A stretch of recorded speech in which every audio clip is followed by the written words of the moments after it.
Okay, welcome everybody to our virtual talk today with Dr. Jamie L. Brummitt on Protestant Relics in Early America. We're excited to have her here today.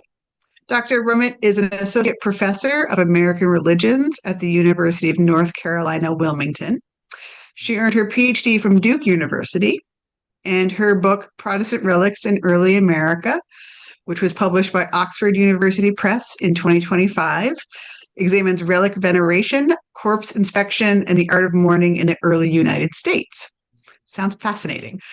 In 2016, 2017, she was the recipient of a research fellowship from the New England Regional Fellowship Consortium, also known as NERFC, and conducted research at the Vermont Historical Society. So that's, I think, quite a bit of what she'll be sharing with us today. So I will turn it over to you. Thank you.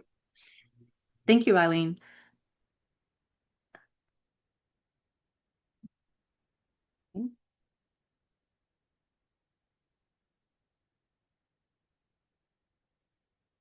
Good afternoon. Thank you all for attending. I am very honored to be giving this talk this afternoon. As Eileen mentioned, I'm going to be sharing research from my book, Protestant Relics in Early America. This book argues that Protestants in late colonial America and the early United States used relics to experience the real supernatural presence of their dead. Gathering, preserving, touching, circulating, and sometimes even destroying relics served as important devotional practices. But these practices surrounding relics also structured systems of power among the living in areas such as national politics, education, citizenship, religious freedom, and slavery. In this talk, I will explain how George Washington's Mount Vernon estate became a pilgrimage site for thousands of Protestants in the early 1800s. These Protestants visited and collected Washington's relics as religious and political practices. I will also explain how these relic practices became so popular that most Americans, including the people of early Vermont, engaged in these practices. To understand this talk, you will need to keep a few things in mind. First, there was no real separation between religion and politics in early America. The majority of Americans were white Protestants of one denomination or another. They considered the everyday practice of their religion to be a political duty. In fact, most Americans regarded Washington as the Protestant father of the American Republic. Moreover, Protestants were a mourning people. Mourning practices were considered material expressions of devotions to God. Protestants mourned by gathering around deathbeds in hopes of witnessing the peaceful deaths of their loved ones, which they argued confirmed people's salvation and afterlives in heaven. They inspected corpses or bodily relics for supernatural signs of salvation. They cut locks of hair from dead bodies to keep as relics. They visited corpses buried in graveyards to weep and to experience souls in heaven. They also commissioned and collected other relics, such as images of corpses and coffin fragments, to re experience souls in heaven. In the days, weeks, years, and even decades after George Washington's death, his own Episcopalian family members and other American Protestants mourned for him in all these ways. These Protestant relic practices for Washington led to the development of Mount Vernon as a sacred Protestant pilgrimage site. George Washington died in bed at Mount Vernon on Saturday night, December 14th, 1799. He succumbed to a throat inflammation surrounded by his wife, Martha Washington, personal secretary and nephew, Tobias Lear, granddaughters, three doctors, housekeeper Mrs. Forbes, enslaved valet Christopher Shields, and enslaved housemaids Caroline, Molly, and Charlotte. In the days after Washington's death, Tobias Lear chronicled Washington's deathbed in his diary. Lear explained how Washington was resigned to death. He described how Washington prepared for death by ensuring that Mrs. Washington had possession of his will and giving instructions for his burial at Mount Vernon in the family tomb. Lear also explained that Washington died a good death. According to Lear, Washington died, quote, without a struggle or a sigh, end quote. He also wrote that Washington's, quote, patience, fortitude, and resignation never forsook him for a moment. In all his distress, he uttered not a sigh nor a complaint, end quote. This was not a secular deathbed narrative. It was the deathbed narrative of an elite Episcopalian landowner in Virginia. Lear's deathbed narrative for Washington followed the pattern of other Episcopalian deathbed narratives. As such, it provided testimony to the living that Washington died the good death of an Episcopalian who rested in the hope of salvation, life after death, and the future resurrection. On Tuesday, Lear cut locks of Washington's hair from his corpse while it was laid out in the large room downstairs. That day, the coffin and burial shroud arrived from Alexandria. Attendants dressed Washington in the shroud and arranged his corpse in the coffin. While the corpse lay shrouded in the open coffin, Lear snipped locks of Washington's hair. He noted in his diary, quote, "The body was laid in the coffin, at which time I cut off some of the hair," end quote. This was not unusual. Many Episcopalians and other Virginia Protestants came to identify collecting relics as central to their deathbed and mourning rituals. Like other Protestants, Lear, Mrs. Washington, and other Washington family members encased hair in mourning jewelry to remember, feel, and mourn the dead Washington. This image shows a mourning ring for Washington. In his will, Washington instructed that several women in his family should receive mourning rings that his estate would pay for. This is one that was gifted to Eleanor Calvert Custis Stewart. The octagonal bloodstone in this ring is hinged and opens to reveal a lock of Washington's hair behind the glass. This hair was likely some of the hair cut from Washington while he was laid out downstairs at Mount Vernon. While Lear continued funeral preparations in late December 1799, news of Washington's good Protestant death spread. Alexandria's Times reported Washington's death. The author informed readers, quote, "Conscious of his approaching dissolution, Washington bore the excruciating agonies of a violent and painful disease with that heroic and Christian fortitude for which he was ever distinguished, and expired in the possession of the serenity of mind resulting from a consciousness of integrity and a well-spent life." End quote. According to the author, Washington died the good death of a Protestant. He was aware of his situation and resigned to die. The manner of death suggested that although Washington's mortal life ended, his heavenly life had just begun. In the following days, editors across the country copied these lines into their newspapers. Americans learned that Washington died the good death of a Protestant hero. Images of Washington's deathbed circulated throughout the country. Protestants were interested in seeing what happened on Washington's deathbed because they wanted to inspect his corpse for signs of salvation. In fact, at Washington's funeral at Mount Vernon, Protestant mourners of all denominations inspected his corpse while it was laid out on the portico. As the Columbian Sentinel and Massachusetts Federalist explained to readers, quote, "A multitude of mourners arrived to find Washington's great soul was gone, but his mortal part was there indeed," end quote. Those in attendance looked at the shrouded corpse in the long and lofty portico where oft the hero walked in all his glory. Viewing the corpse allowed mourners to inspect Washington's face for signs of his salvation and life after death. The newspaper reported that Washington's, quote, "countenance, his face, still composed and serene, seemed to express the dignity of the spirit which lately dwelt in that lifeless form," end quote. The serene expression on his corpse was taken as evidence that Washington received salvation after death and his soul now lived in heaven with God.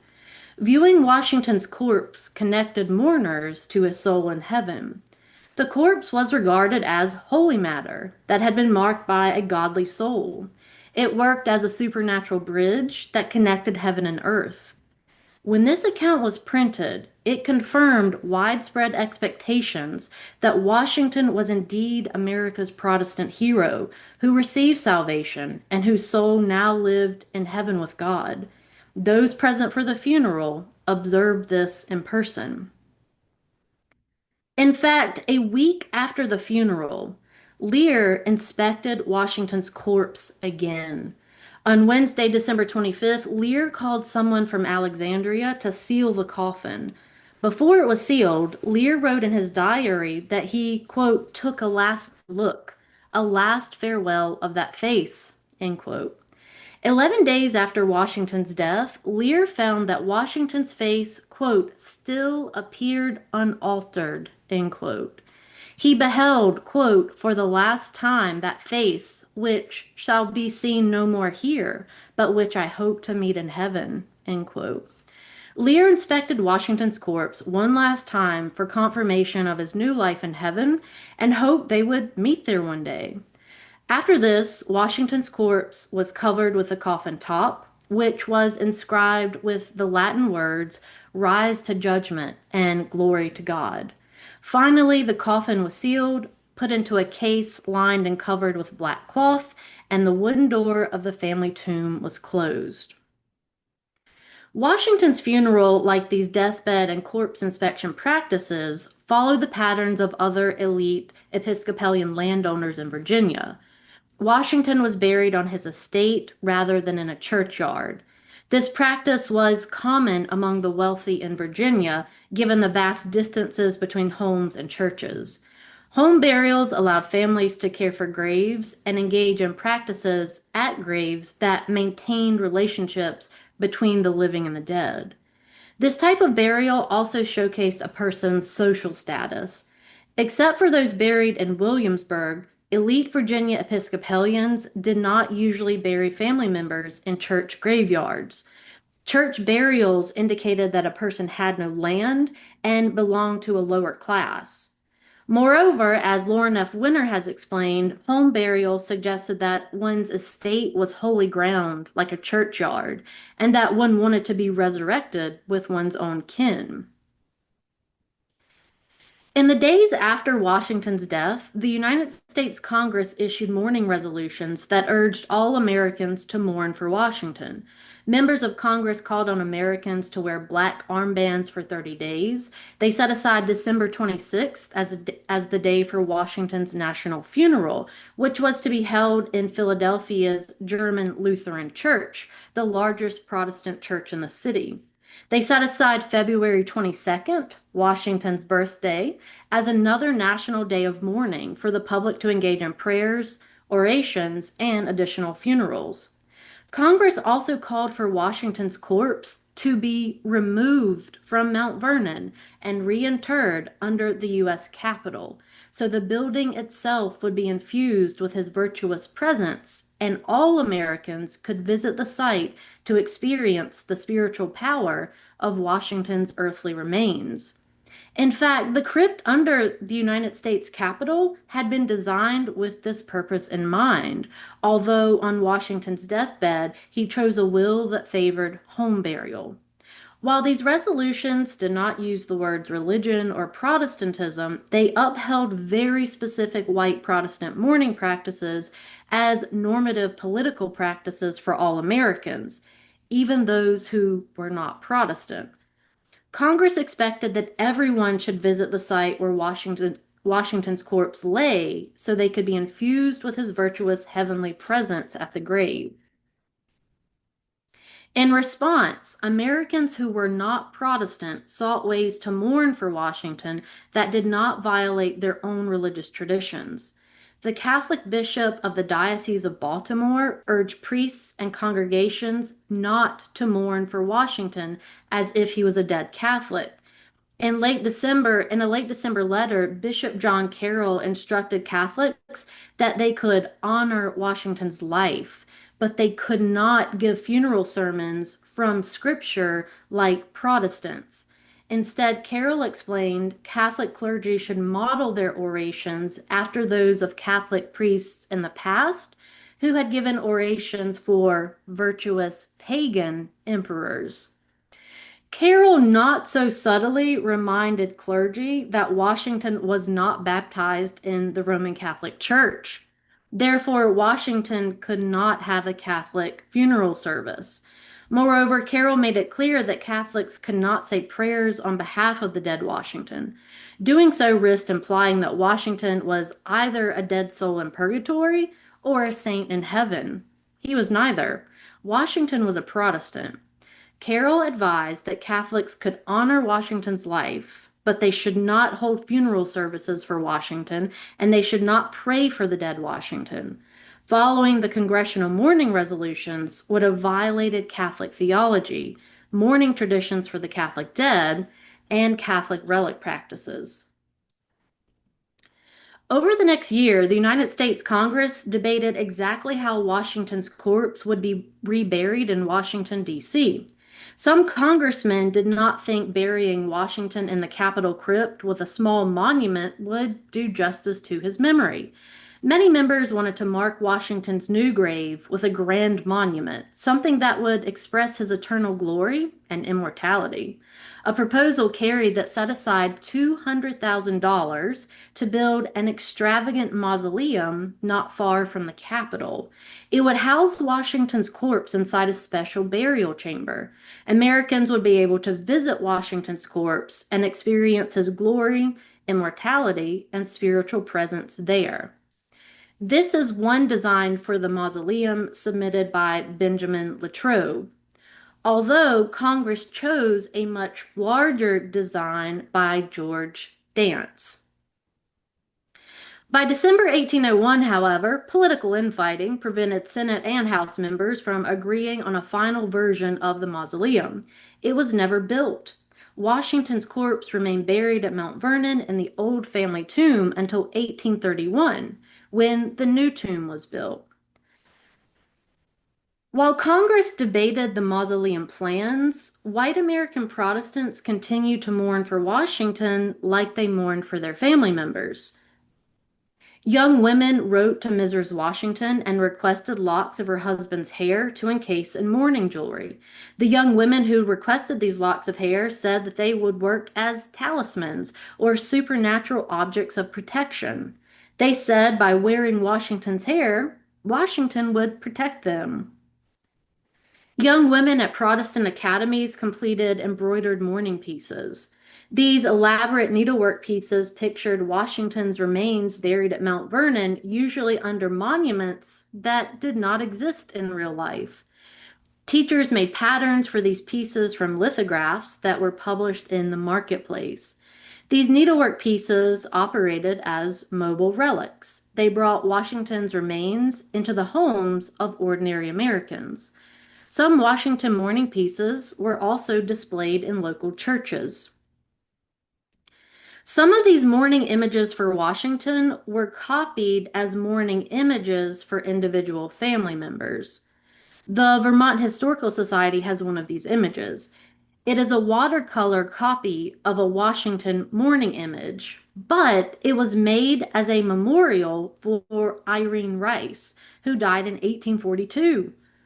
The artist wrote these words as an epitaph for Irene. There is rest in heaven, sacred to the memory of Irene Rice, died September 9th, 1842, age 47, 3 months, 14 days. There's nothing especially unusual about Irene's epitaph or the content of the mourning scene. The image was an almost exact replica of a Washington mourning image. The style of the piece, however, provides important information about the function of mourning pieces in religious practices. Protestants, like Irene's family and the artist, accepted the interchangeability of Washington mourning images and family mourning images. To insert a woman's corpse into a Washington mourning pattern was an acceptable practice because mourning pieces helped families do the religious and political work of mourning in the early American Republic. Some women made quilts that incorporated Washington's deathbed scene and corpse, which they wrapped around their own bodies and their family members' bodies. Artists painted, engraved, and sold images of Washington's heavenly soul rising from Mount Vernon. This image depicts other immortal heroes of the American Revolution: General Joseph Warren, who died in the Battle of Bunker Hill, and General Richard Montgomery, who died during the Quebec campaign. The men are welcoming Washington to heaven. These apotheosis scenes were copied on ceramic jugs, sold and displayed or used in American homes. Other artists produced images that depicted Washington's funerary monument, a monument which, as I said before, did not actually exist at Mount Vernon. One of these artists was from Woodstock, Vermont. In the 1810s, Sarah Wood, an engraver, etched a copper plate with one of these mourning scenes. And this image is the copper plate. This is an engraving made from the copper plate. This image was made in the 1930s. Mount Vernon has one of the original engravings produced from this plate. The image depicts a funerary monument to Washington with an image of Washington on the face of the monument. On the right-hand side of the monument, an angel leans on it. She is in mourning, as indicated by her handkerchief, which suggests she is crying. The building in the background is Washington's Mount Vernon estate. Although slightly distorted in proportion, the house exhibits the iconic Mount Vernon cupola and weather vane. Sarah Wood would have attended a Protestant school for young women where she was trained in the art of mourning.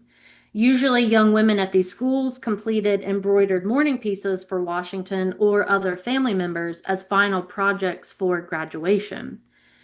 Wood's engraving has a note on it that says, quote, engraved and published by Miss S. Wood, Woodstock, Vermont, with the privilege of copyright, end quote. This suggests that after school, Wood worked as a professional artist in Vermont and sold her images, which would have been very popular at this time. Some Protestant men in Boston even secured a lock of hair from Mrs. Washington and processed it into two of the town's most historically significant churches, where they displayed it and other relics for Washington's Protestant funeral services. This is a wood engraving of the urn that contained a lock of Washington's hair on a platform that was processed into the two Boston churches just after Washington's death.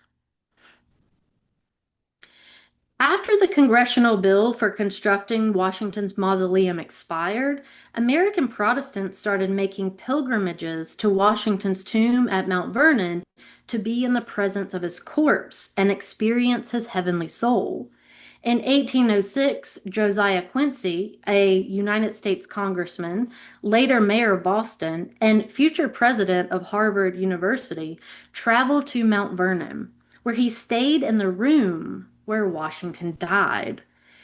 Quincy told Bushrod Washington, who had inherited the estate after Mrs. Washington's death, that he hoped, quote, he might be found worthy to behold the glorified spirit of him who was so revered by his countrymen, end quote.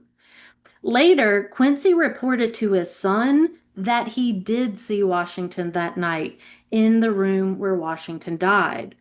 Quincy also reported that he and others visited Washington's tomb where they, quote, touched the receptacle of his remains, end quote, and carried away pieces of the black velvet cloth that encased the coffin.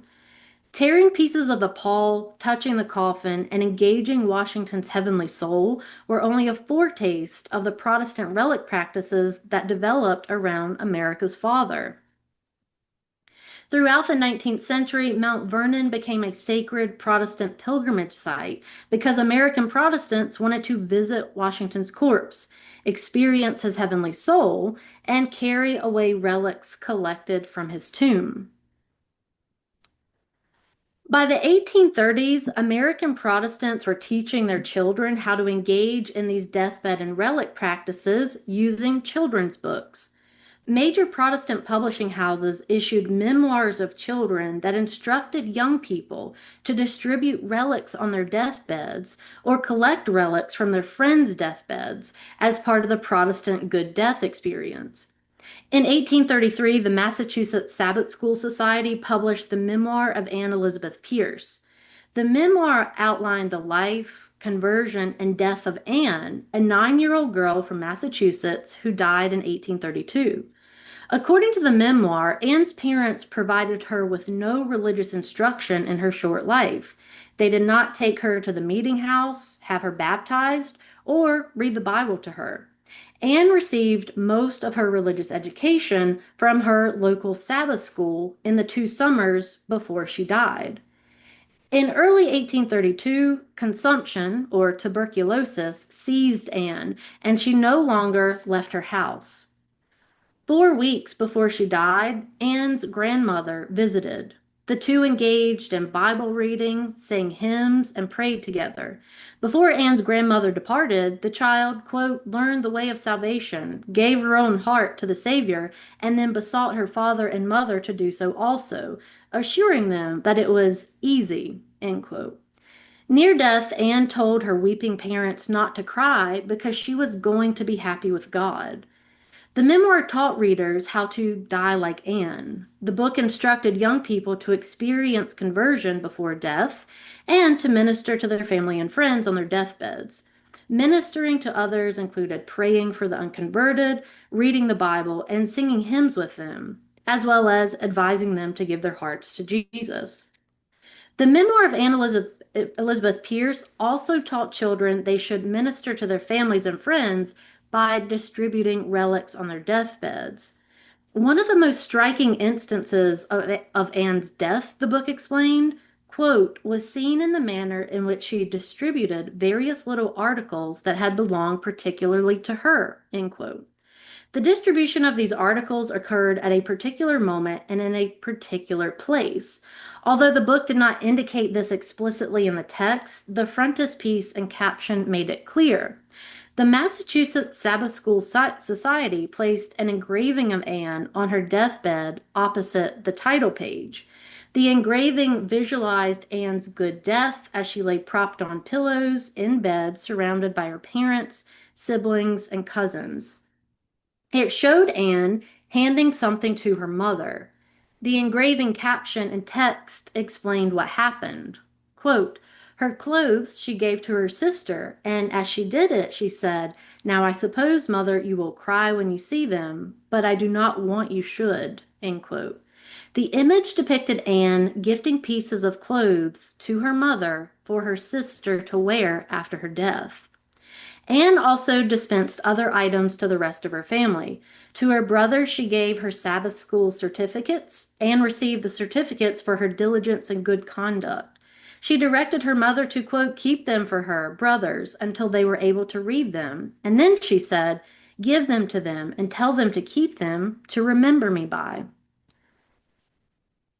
Anne also gifted her hymn book to her father and advised, quote, do read it, father, for I want you should become a good man, end quote. Anne also distributed some of her things among her cousins, and among the rest she gave to a little boy that her mother had nursed. Children learned from this memoir how Anne distributed her possessions to family and friends on her Protestant deathbed. They were supposed to use the objects after her death to remember her. In case children did not come by these memoirs on their own, non denominational children's periodicals urged them to read these books. The Youth's Companion, a Boston periodical for children, featured the memoir of Anne Elizabeth Pierce in October 1833. The newspaper actually published this very image and instructed children that they should read this book to learn about deathbed practices. In November 1833, the Youth's Companion advertised a similar memoir titled The Memoir of Mary West, along with this image from the book. This wood engraving captured the moment the dying Mary gifted her ring to her mother on her deathbed. The text explained the image. Quote, having called for her ring on which her name was engraven, she put it upon the hand of her mother, saying, "You must always wear this in remembrance of me."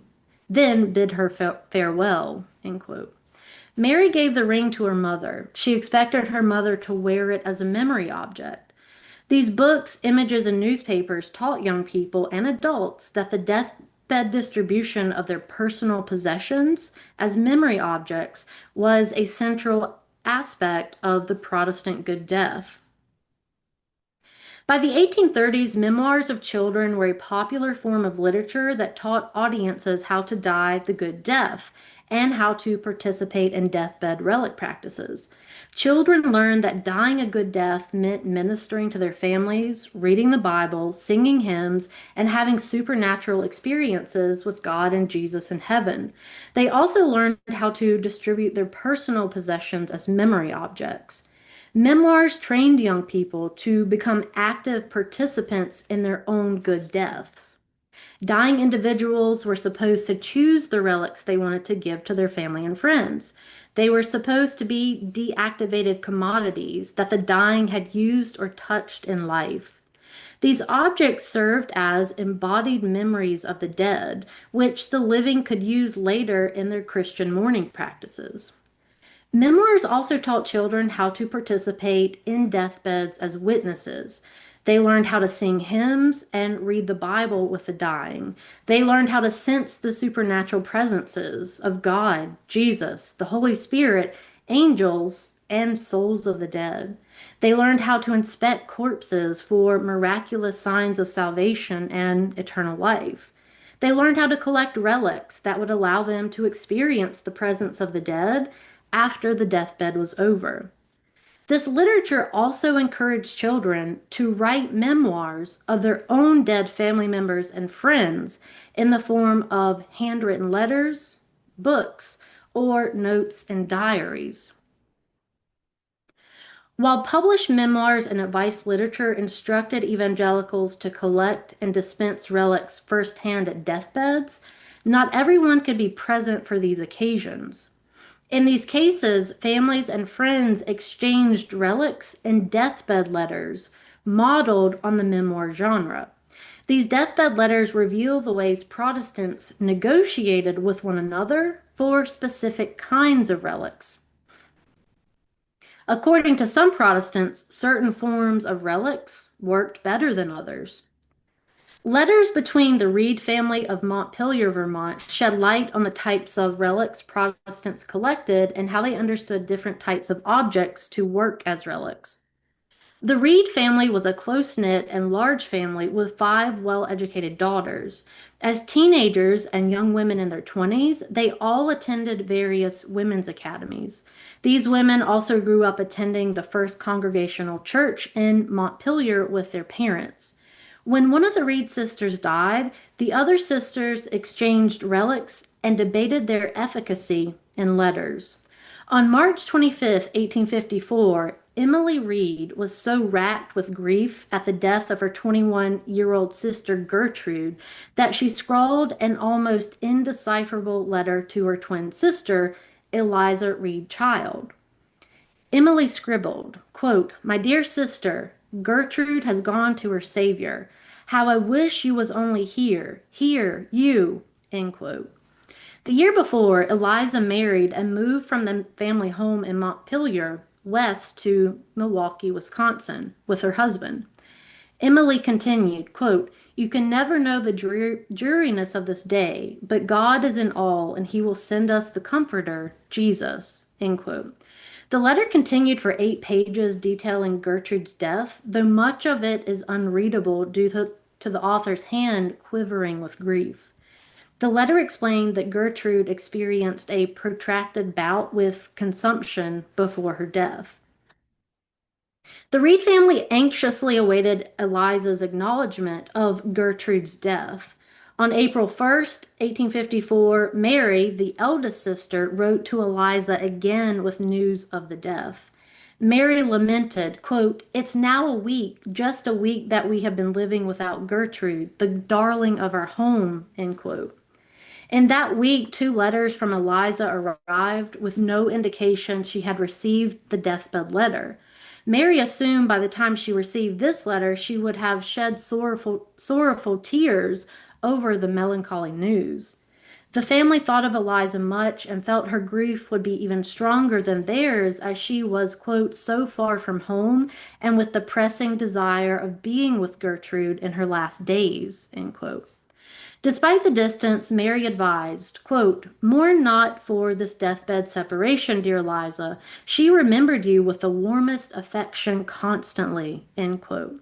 Mary urged Eliza to, quote, think that she is as near you as anyone, perhaps near you at this moment with such love as mortals cannot conceive, end quote.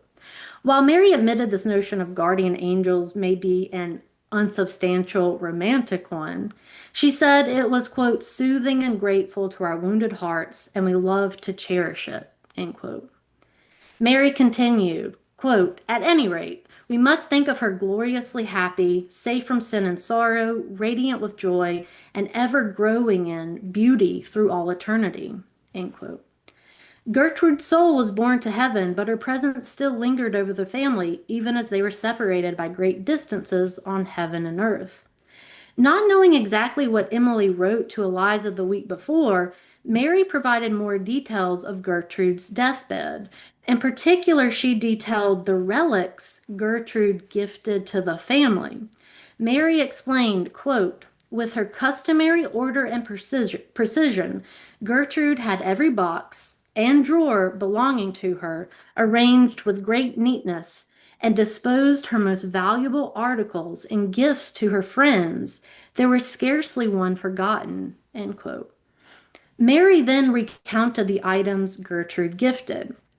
She wrote, quote, to yourself she gave her gold bracelet and writing desk, to Emily her hair ornaments and work table, to Mother a handsome book given her at New Year's, and her gold thimble, to me her diamond ring and small gold chain, to Pa her gold pencil and large New Testament, to Lucy her watch and chain, to the other girls various little articles of jewelry. For Mr. May, she worked a watch case a few weeks previous to her death. End quote.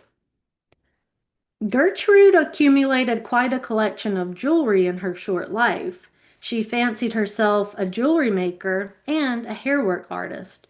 She also accumulated many commodities such as the writing desk, books, a thimble, gold, diamonds, and a watch. These items marked her and her family as middle to upper class Protestants who could afford objects purchased from the marketplace. The relics Gertrude distributed on her deathbed were things she bought, collected, made, used, or touched. Gertrude's relics were part of a gift economy. She chose which relics to give to family members. In exchange, she expected her family to use them as memory objects after her death. Eliza, however, wanted other types of relics. She did not think the gold bracelet and writing desk were the most effective memory objects for mourning Gertrude. Eliza wrote to her family in April and asked for a painted miniature of her sister and a lock of her hair. Mary responded in May after realizing she had forgotten to respond to Eliza's letter. The younger sister had inquired whether, quote, Gertrude had any miniature taken within the past year, end quote. Eliza wanted her sisters to send the original miniature portrait or at least a copy of it. She desired a recent living image of her sister, not just a gold bracelet or writing desk. Eliza wanted to see an image that depicted Gertrude's body nearest to the time of her death. Mary explained no miniature had been commissioned since Gertrude's illness. And there was another reason she wouldn't send an image. Mary explained, quote, I think we should hardly have wished to retain a copy of a face so changed as hers had become during her sickness, end quote. For Mary, viewing Gertrude's sickly face captured in a miniature would have evoked more sorrow than joy. It would not have produced the appropriate feelings required in Protestant mourning, according to her. In fact, looking at the near-death miniature of her friend Martha Spaulding had, she said, always given her pain. Mary wrote, quote, I fancy you will agree with me in feeling that it will be pleasanter to remember Gertrude as we see her in the rosy, smiling portrait that hangs above the piano, or in the grosser and earnest but sweet miniature where she sits by her sister's side, end quote. Near death images, according to Mary, did not necessarily cultivate the appropriate emotions required in mourning. The state of the body captured in a picture mattered greatly for how one could or should remember the dead. For Mary, an image only worked as a relic if it was a healthy, living likeness of the dead. Mary also insisted that a living image of the dead should be an exact likeness of the person, not just any image that depicted them while alive. She explained to her sister, quote, we have had another image taken some years later since the other two, but it is not like Gertrude at all, end quote.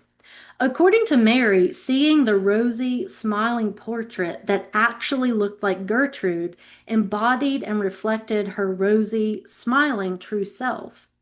Accurate likenesses mattered greatly for helping her recollect her sister's happy life, death, and the afterlife.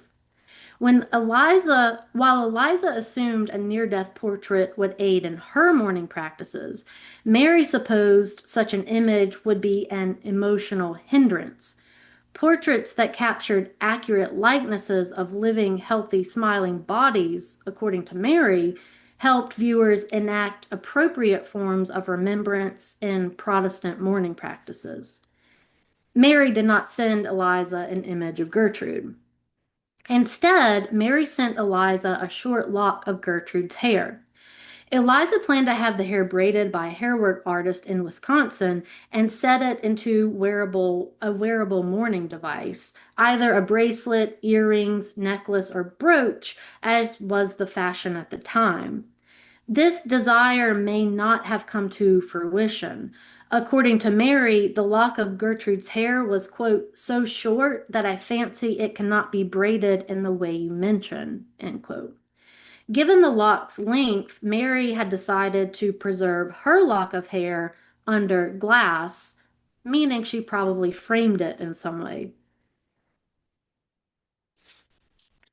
While Mary did not want to see a likeness of Gertrude's sickly body, she was comfortable keeping a piece of Gertrude's sickly body and corpse in the form of this lock of hair.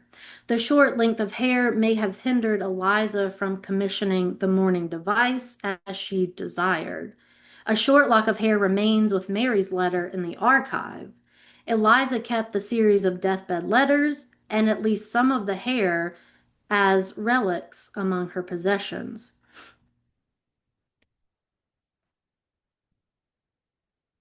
The Reed sisters exchanged and discussed all kinds of relics in their deathbed letters, including Bibles, jewelry, thimbles, furniture, living images of the dead, near-death images of the dead, and locks of hair. And then this is the last example I have for you in this talk. The Higginson family of Brattleboro, Vermont, participated in similar deathbed practices and recorded them in a series of deathbed letters. In 1862, Susan Louisa Higginson of Brattleboro wrote to her brother Waldo in Boston with details about their Aunt Nancy's funeral. On May 21st, Susan described the death of Aunt Nancy and how the family engaged in the practice of corpse inspection. The day Aunt Nancy died, family members in Brattleboro gathered around her deathbed. They talked to her, read letters to her from other family members, and gave her a handkerchief which someone had sent as a gift. About 6 o'clock in the evening, Aunt Nancy experienced extreme pain, and the family administered ether to soothe her. Even so, Susan wrote, quote, the pain grew worse and her voice came from behind the handkerchief she was using, repeating the words of a hymn she always loved. Hide me, O Savior, hide me, end quote. This hymn was a plea to Jesus to protect the suffering and allow them to fly to him in heaven. This hymn fit with what people expected to happen on deathbeds. 19th century Americans expected to see visions of Jesus on their deathbeds and be taken to heaven by him. The family also gave Aunt Nancy laudanum for more pain relief, but it made her very sick to her stomach. As the night wore on, her pulse grew weak and the family gathered closer around the bed. Susan and Waldo's mother knelt by the bedside and stared at Aunt Nancy's face, which was her sister. Sensing death was near, the family stood perfectly still around the bed for about 30 minutes. When the clock chimes struck 10 p.m., Susan wrote, quote, "It seemed to be the summons to her spirit, and she closed her eyes and opened them not again," end quote.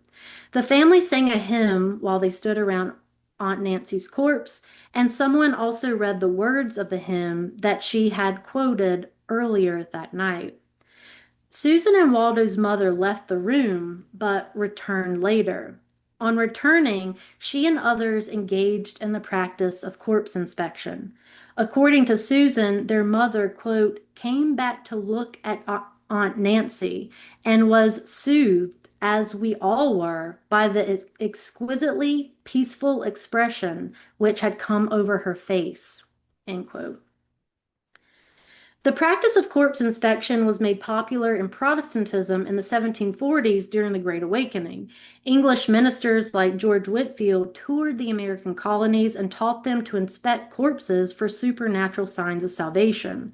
According to Whitefield and other ministers, beautiful marks were left behind on corpses by the Holy Spirit and converted souls on their flight to heaven. In fact, when George Whitefield died in Massachusetts in 1770, thousands of Protestants flocked to the church where he was buried to inspect his corpse for these supernatural marks. American Protestants even reprinted a hymn that was supposed to be sung over Whitefield's corpse. This hymn itself described the practice of corpse inspection and viewing beautiful corpses. By the time of George Washington's death in 1799, most American Protestants regarded corpses as supernatural matter because they had been marked by Christian souls on their flight to God in heaven. Inspecting a corpse provided visible and physical evidence that a person received salvation and that their soul lived in heaven after death. Gazing on corpses, according to many Protestants, connected living people on earth to souls in heaven via supernatural matter. Seeing a corpse could also transform living bodies by pushing Protestants into praise of God, a desire to live a better Christian life, or hope for a good Christian death and afterlife.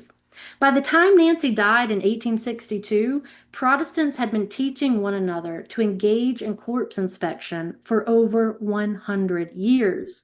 The peaceful expressions on corpses, including smiles, unfurrowed brows, and white shining faces, were taken as physical evidence that a person had converted and on their death were guided to heaven by Jesus. The Higginson family engaged in the practice of corpse inspection and found evidence on Aunt Nancy's face that she had gone to heaven. These relic practices, carried out by Protestants and most American people, but also the people of early Vermont, were very popular through the Civil War and beyond into the late 1800s. So thank you all for being here today. I will stop there and we can take questions or have a discussion if you want. Great. Thank you so much. And we have a few questions to start. But again, for everybody else, feel free to put questions in the Q&A or any comments or notes in the chat. And so our first question says, gravestone images suddenly shifted around 1800 from winged cherubs to urns and willows. How closely was that shift related to Washington's death in 1799?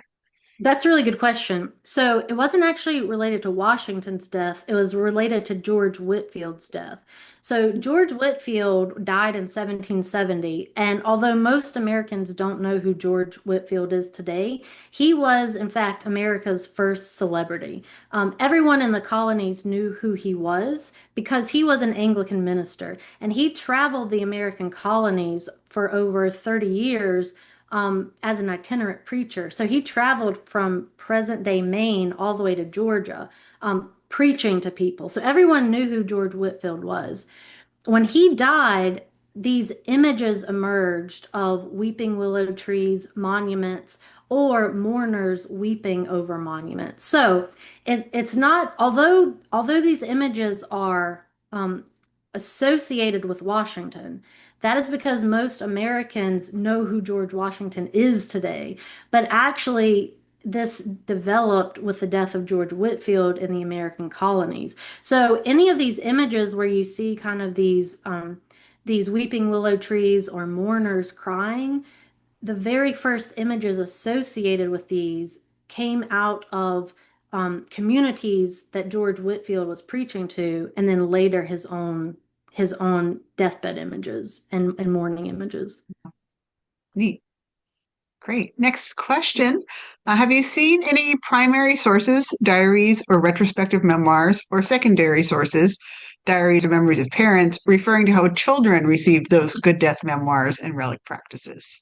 Yes, so I have found, so the books that I showed you, those memoir books, I've actually found a handwritten book by a young person who I believe was about 12 or 13 years old, and they basically modeled their own written memoir account after one of these books, but it was about a friend they knew. So when children are actually taught, I mean, children are being are reading these books, or either their parents are reading to them, and then children are actually carrying out their own deathbed and relic practices where they are writing deathbed letters or writing memoirs.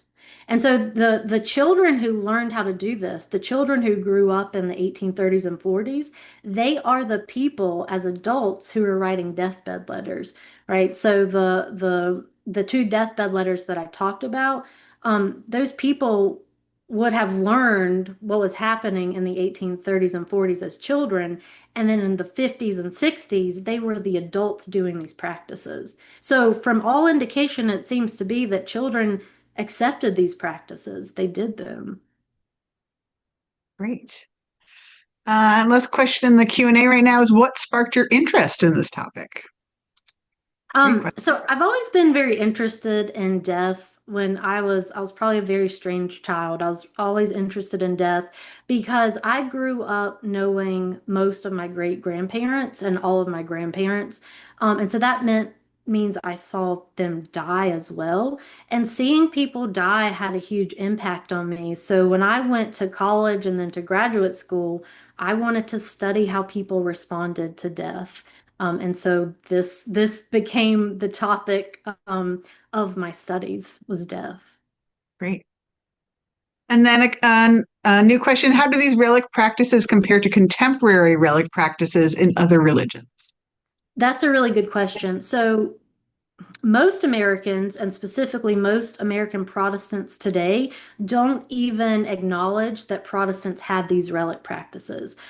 These relic practices really started to decline in the early 1900s, and I think there are specific reasons for that. So if you're interested, I can say. But they started to decline, and most Americans, and especially Protestants, don't even know that they have these traditions. Now, how does this compare? Catholics have had relic practices since the early days of Catholicism. But Catholic relic practices are different in that Catholic relic practices are for specific saints, right? So these would be wonder working or visionary monks or nuns or people who are considered especially holy in the Catholic Church. Whereas Protestants opened up their relic practices to anyone who had converted. You didn't have to be an especially pious person who was recognized by the church. These relic practices are happening among family members. So I would say that can give us some context is that Protestants had a different way of defining relics based on anyone in your family or community could have relics collected of themselves after they died. Great. And just a comment in the chat, one of this person's ancestors died in 1833. almost 12 years old. And on the headstone, it reads, "In death, he exclaimed, I see the angels." That is beautiful. And if you wouldn't mind, I would love, if you have a picture of this, I would love for you to email it to me.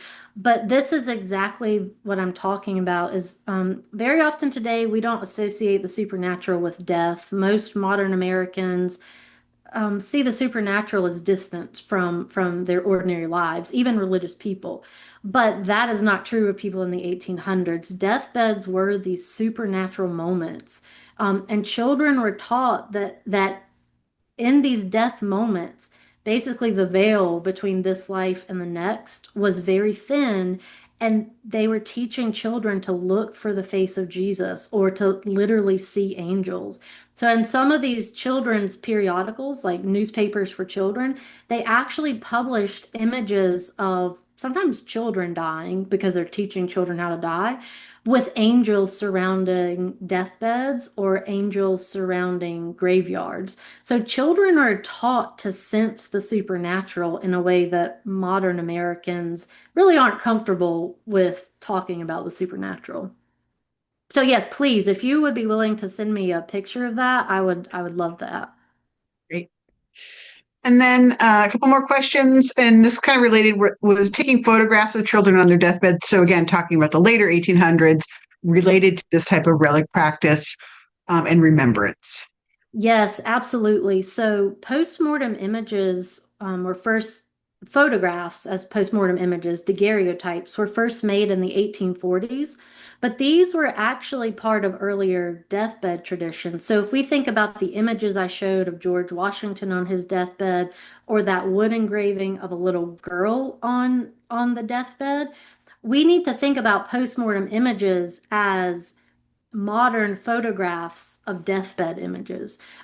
These images were stylized in a way that they can only be read as Protestant deathbed images. People are laid out in their burial clothes. Very often you can see like sores or blood coming from people, but these were part of the good death tradition. So when people were laid out on deathbeds, they would either like commission a photographer to come to the house to take a picture.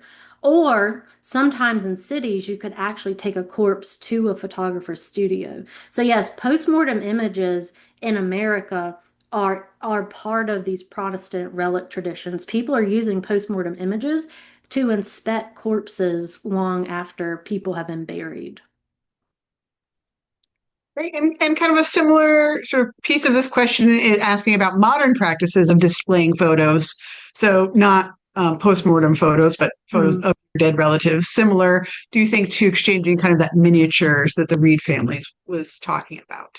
Yes, so sometimes these relics were not just post-mortem images, they are living images of people who have died, and these became relics for people. People would talk about how even in a living portrait, you could see a soul of a person. Daguerreotypes were considered to actually, we don't think about images like this, but daguerreotypes were so clear and they were the first modern images that people described them as capturing souls. And they said that a daguerreotype could capture a face divine. So people are literally talking about images as capturing souls. So if you're keeping a living image, it is the same as keeping a postmortem image. You have a piece of the person's body and their soul. Wonderful. And looks like one last question. Did these practices occur in working class and poor Protestant families as well? Absolutely. So, daguerreotypes are a good example of this because they became so cheap. So, very wealthy families had been commissioning oil portraits of their family members after death, or were using these living images as paintings. But daguerreotypes made these practices accessible. People could buy postmortem images or daguerreotypes very cheaply. Another way this happened is through schoolgirls' mourning needlework. So when schoolgirls were producing mourning needlework. At first, these were very, very, very expensive. But over time, people started making watercolors or theorem paintings, which were painting on velvet. These were much, much, much cheaper for families. And in the art world, people started to criticize these cheap images as not being good mourning images because very often they're cheap. Maybe they're not proportional. Maybe the students aren't getting as good an education, and so the mourning image looks a little wonky or out of proportion. People notice those things and they start to say, schoolgirls who are in the country are not doing good morning pieces because they don't really know how to paint. So people started to criticize these things based on assumptions about class and access to money. Hmm. Wonderful. So we've made it to the end of our time. Thank you again so much for this wonderful talk. Again, Jamie, you put your email in the chat as well for anyone who wants to follow up with any questions, assumably, or again, has some great images, collections, or anything else on this topic. And again, thank you to everyone for joining us. We will send this recording linked out to everybody who registered. And again, we look forward to seeing you at other talks in the future. Just check our calendar, vermonthistory.org. Thanks so much. Have a great day, everyone.